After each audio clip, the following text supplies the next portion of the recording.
They say I ruined the view. That's what the HOA letter said anyway. Visual disruption to community harmony. But I didn't build that wall for them.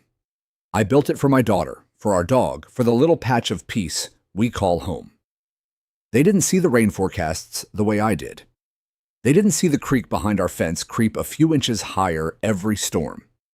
They didn't wake up at 2 a.m. to the sound of water sucking at the edge of the yard. I did. So I built the wall. Nothing fancy concrete blocks, hand-poured, reinforced with rebar, built a foot higher than code required for fencing. It curved slightly along the backside of my lot, hugging the tree line like a low, gray backbone. I spent 3 weekends straight on it. My forearms were shredded, my back ached like I was back on deployment, and my knees made sounds I wouldn't repeat in polite company. But when I stood back and looked at what I had built, it didn't feel like a wall. It felt like a boundary between common sense and collective ignorance. The first comment came from Carter, the HOA president. He walked his golden doodle past my backyard around sunset on a Tuesday. I was rinsing the concrete tools out front when he stopped and stared past the slats in my fence. "You putting in a bunker, Daniel," he joked, lips curled into that smug suburban smile. "Only guys with white loafers and no calluses can perfect." "Nope," I said, wiping sweat off my brow with a rag. "Just keeping the creek from claiming my lawn next storm." He laughed.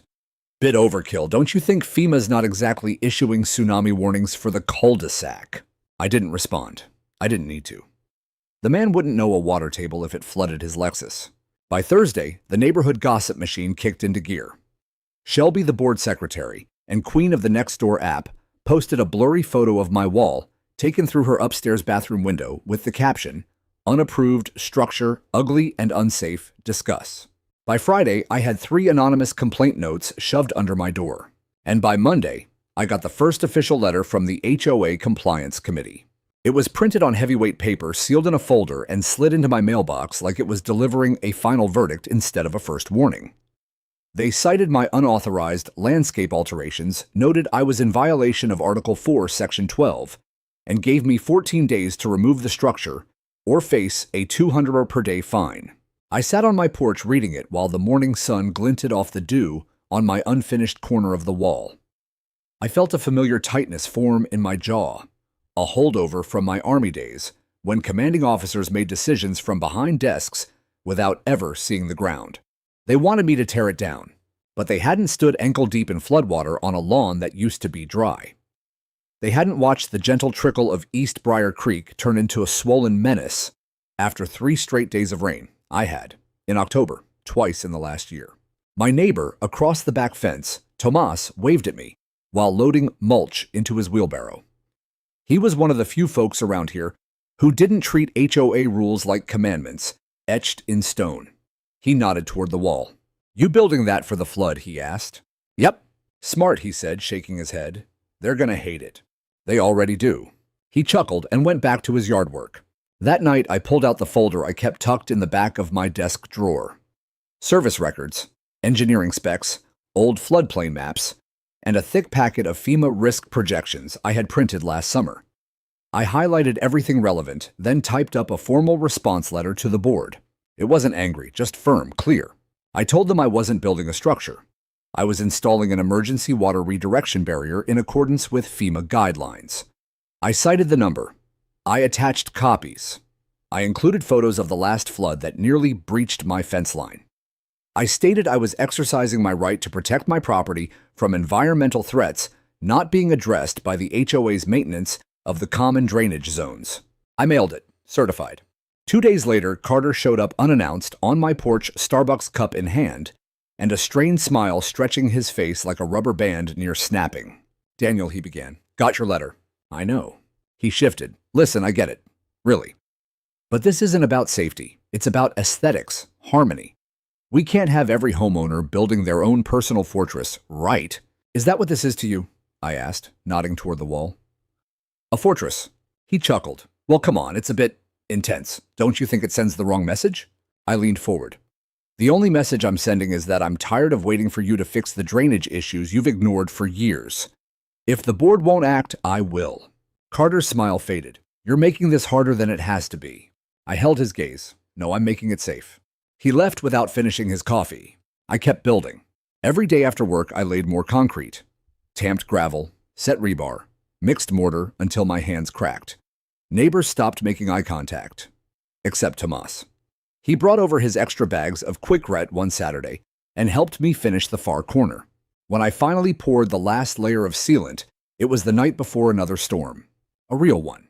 The meteorologists called it a slow-moving atmospheric river event. I called it a test. I stood in the yard with a flashlight watching the rain streak down and beat off the smooth surface of my wall. And for the first time since moving into this HOA-managed maze of conformity, I felt ready. I knew they still hated it, but I also knew they'd remember it when the waters came. 3 days after the first heavy rainstorm passed, and my wall stood firm like a sentinel in the mud, I got the second letter. This one wasn't folded.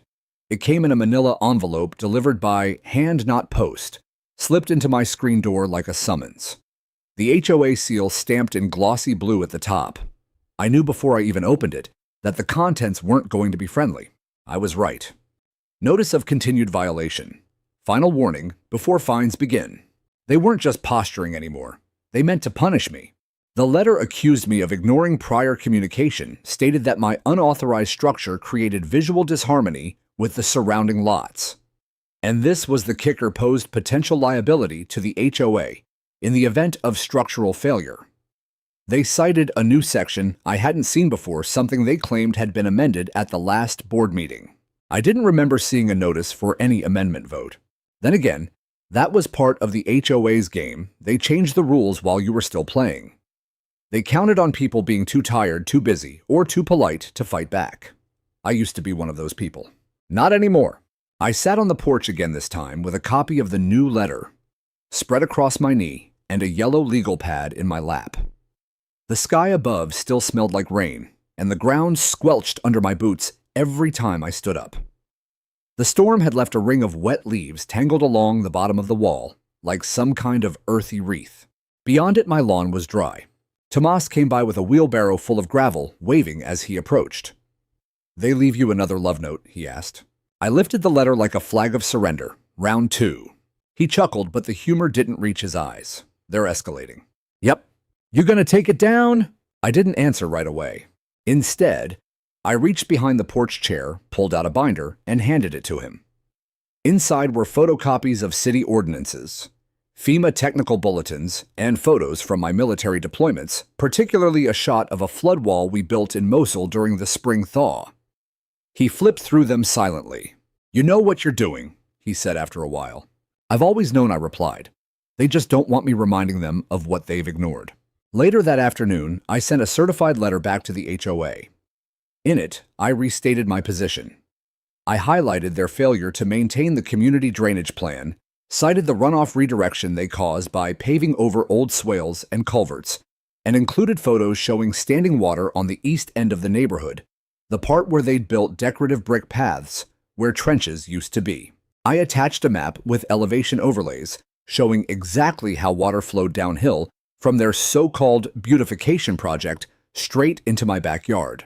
But I knew they wouldn't care. It wasn't about safety. It wasn't even about property values. It was about power, and I had broken their illusion of control. The next week, Shelby, the HOA secretary, the same one who ran the gossip circuit like it was national security, approached me while I was checking the mail. Her fake smile was as sharp as her perfume, a citrusy fog that clung to your nose long after she left. "Daniel, I wanted to give you a heads up," she said sweetly, tucking a lock of platinum blonde hair behind her ear. "The board will be discussing legal remedies at the next meeting." "Legal remedies?" I asked, raising an eyebrow. "Just options," she said, waving it off. "We want to avoid litigation, obviously, but if you continue to ignore directives, we may have no choice." "You mean if I continue to protect my home?" I corrected. She gave a thin laugh. "Well, I think we all agree you've made your point." I stared at her unmoved. The rain made my point. I just built the wall. She lost the smile then. Her eyes hardened like frost. "The rules apply to everyone, Daniel. Even you." I didn't say what I was thinking. "That's the problem. You enforce them like they apply to everyone, but you write them like they only protect yourselves." That night, I walked the length of the wall again. The concrete had dried into a smooth, pale sheen. the kind that would dull to a natural gray in the weeks ahead. I checked the seals, ran my hand along the top edge, and stared out at the creek. It still ran high, brown and restless. I knew another storm was coming. The National Weather Service issued a bulletin that morning forecasting a multi-day rain event with significant risk of flash flooding. But the HOA, they hadn't issued a thing. Not a warning, not a sandbag, not a single community email. Instead, I saw Carter on his roof stringing decorative lights for the upcoming spring garden walk they had planned for the following weekend. A show, a statement, a denial of reality so deep it made my blood boil. The day before the rain returned, I got another envelope. This one wasn't from the HOA. It was from their lawyer. A cease and desist. I laughed. I actually laughed out loud on my porch, the letter trembling in my hand like a joke someone told too late. They accused me of defacing common property, of creating an unapproved structure visible from public pathways, and most ridiculous of all, of contributing to community unease. Unease. The only thing making people uneasy was their knowledge that when the water came again, the HOA hadn't done a damn thing to stop it. But I had, and I wasn't going to stop now. The smell of wet earth and concrete always triggered something in me, something distant, dusty, and loud. After that cease and desist letter, I couldn't sleep. Not because I was afraid of legal action, but because the tension in my chest, the pressure of being dismissed, misjudged, threatened brought back echoes of places I'd spent years trying to leave behind. Places where people didn't listen until it was too late. Places where water didn't just rise, it took. I sat in my garage flipping through a weathered photo album. Not the one I kept in the living room for guests with smiling faces and holiday photos. This one was leather-bound and dusty, tucked in a box labeled "Storage, Do Not Open." But I opened it. The first photo was a black and white print of me and the squad in Bosnia, 1995. Sandbags lined behind us, a collapsed bridge in the distance. My hands gripped a shovel like it was part of me. We were dirty, sleep-deprived, half-starved, and yet there was pride in our eyes. We had held the water. Next page, New Orleans, post-Katrina. I had been called in as part of a volunteer engineer corps. It wasn't official duty, but it felt like it. That week was the first time I watched floodwater eat entire neighborhoods. The smell of mold and gasoline. The silence after the siren stopped. And then there was Mosul. That image haunted me most. A hand-dug trench around a medical tent. My makeshift floodgate made from salvaged metal doors and sandbags. It held for 3 days before collapsing, buying enough time for medics to evacuate the wounded. I remembered standing waist-deep in the runoff, holding a wounded boy's hand while we waited for the chopper. His name was Tariq. I still remember how tightly he held my fingers. I came home with that boy's face etched in my memory. But people here, they didn't know those things. They saw a retired vet who grilled on Sundays and walked with a limp. They didn't know that water doesn't ask for permission. It just comes. It doesn't care about your HOA rules or landscape aesthetics. I put the album away and walked into the garage's back corner, where a green canvas bag lay folded beneath some boxes. Inside were manuals, tactical flashlights, weather radios, and a folder labeled Emergency Flood Response, SOPS, Standard Operating Procedures. I had memorized them, now I'd have to live them. The rain was still 2 days away, but the creek behind my home was already restless. I ran my fingers along the interior edge of the wall, checking for cracks. The sealant was holding. I'd laid French drains behind the barrier, channeling runoff away from the house and into a trench I dug toward a natural dip at the rear of the property. I'd also rigged a sump system just in case. This wasn't a wall to look good. It was a wall to save lives. HOA could threaten mock fine, but they couldn't unmake what was coming. I filed a formal notice with the city that afternoon. I wasn't trying to pick a fight just to protect myself. I sent an email to the city engineering office, attaching images of the HOA's recent paving over of former drainage channels. I highlighted the risk areas and included topographic overlays that showed water pooling tendencies. I didn't expect a response, but I needed it on record. Meanwhile, the HOA wasn't slowing down. That evening, I passed the community bulletin board on my way home. Someone had posted a flyer. Emergency HOA meeting. Discussion unauthorized structures and legal violations. Attendance mandatory for all homeowners. They had underlined unauthorized structures in red. I knew they meant me. The meeting was held at the clubhouse, a faux colonial building with white pillars and that ever-present whiff of lemon floor cleaner. I took a seat near the back. Shelby Carter and the treasurer Paul sat at the front sipping from HOA embroidered mugs like they were congressional leaders. Shelby started with her usual breathy voice. "Neighbors, thank you for being here. We're facing a serious violation of community harmony. One homeowner has taken it upon himself to construct an unapproved," she paused, "fortification. We have consulted legal counsel." Carter leaned in. "We can't allow individual actions to jeopardize community appearance and liability. If Daniel's wall collapses or causes water redirection, we're all at risk. It's selfish, short-sighted." People turned to look at me. I stood. "My wall won't collapse," I said calmly. "Yours might."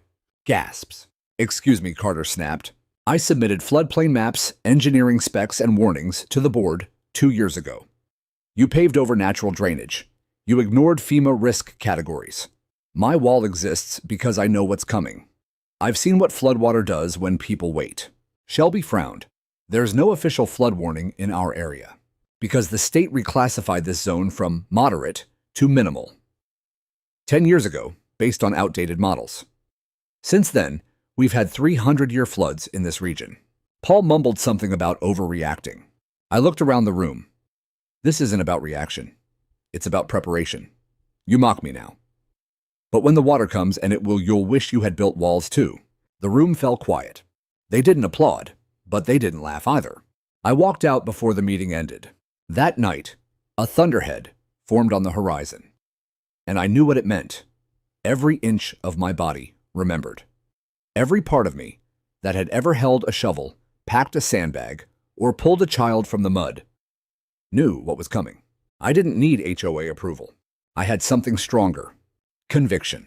The irony of it all was laid out in red clay and polished stone. Months before I ever poured the first bucket of concrete for my wall, the HOA had embarked on what they called a beautification initiative.